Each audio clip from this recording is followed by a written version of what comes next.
2023 mendatang, lokasi Ibu Kota Nusantara atau IKN Nusantara sedikitnya kedatangan 16.000 pekerja konstruksi. Belasan ribu tenaga kerja ini akan membangun berbagai proyek pemerintah di IKN Nusantara, seperti jalan tol, Istana Presiden, hingga kantor kementerian. Di sisi lain, Kecamatan Sepaku yang menjadi lokasi kawasan inti pusat pemerintahan atau KIP merupakan daerah rawan penyakit malaria. Mengantisipasi penyebaran malaria, tim transisi IKN bersama dengan Kementerian Kesehatan RI menggelar pertemuan koordinasi IKN menuju bebas malaria di Hotel Novotel Balikpapan, Selasa, tanggal 15 November tahun 2022. Ketua Koordinator Bidang Sosial dan Pemberdayaan Masyarakat Tim Transisi IKN, Diani Sadiawati mengatakan, kegiatan tersebut bertujuan untuk membahas penanggulangan penyakit malaria.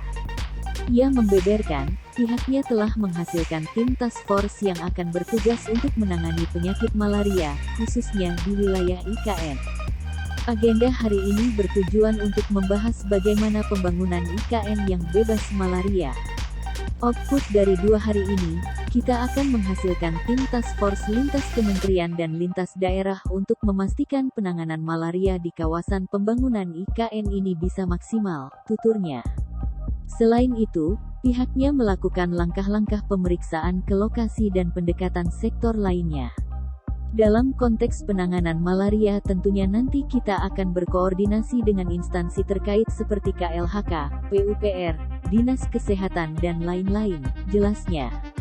Hingga saat ini, sekitar 1.800 pekerja yang terlibat dalam pembangunan IKN. Sementara itu, di tahun 2024 mendatang sekitar 16.000 pekerja akan turut andil dalam mempercepat proses pembangunan kawasan inti pusat pemerintah KIP IKN Nusantara.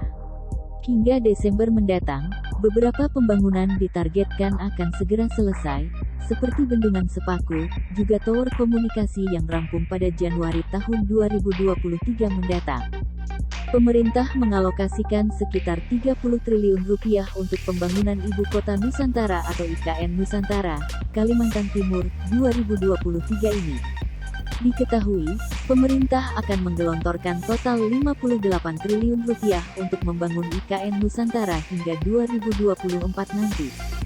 Dengan demikian, pembangunan besar-besaran IKN Nusantara akan dimulai 2023 mendatang. Dilansir dari Kontan, Kementerian PUPR sedang kejar tayang menyelesaikan proyek perumahan bagi pekerja konstruksi yang akan mengerjakan berbagai proyek Ibu Kota Nusantara. Para pekerja proyek IKN seperti pembangunan Istana Negara, lalu gedung DPR RI dan lembaga negara lainnya membutuhkan kehadiran hampir 200.000 tenaga kerja dari luar wilayah Penajam Pasir Utara. Karena itu mereka membutuhkan tempat tinggal yang layak agar bisa fokus untuk bekerja membangun proyek IKN Nusantara. Pembangunan rumah susun rusun pekerja dikerjakan oleh Kementerian PUPR menggunakan teknologi modular mempercepat pembangunan dengan bahan ringan sandwich panel. Selain tempat tinggal akan ada klinik dan toko untuk mencukupi kebutuhan para pekerja. Ari Setiarso Kepala Urusan Teknis Rumah Susun dan Rumah Khusus 2 Balai Pelaksana Penyediaan Perumahan Kalimantan II, saat menerima kunjungan jurnalis Sabtu, 5/10. Bangunan ini terdiri dari beberapa tower 4 lantai untuk menampung sekitar 16.000 pekerja.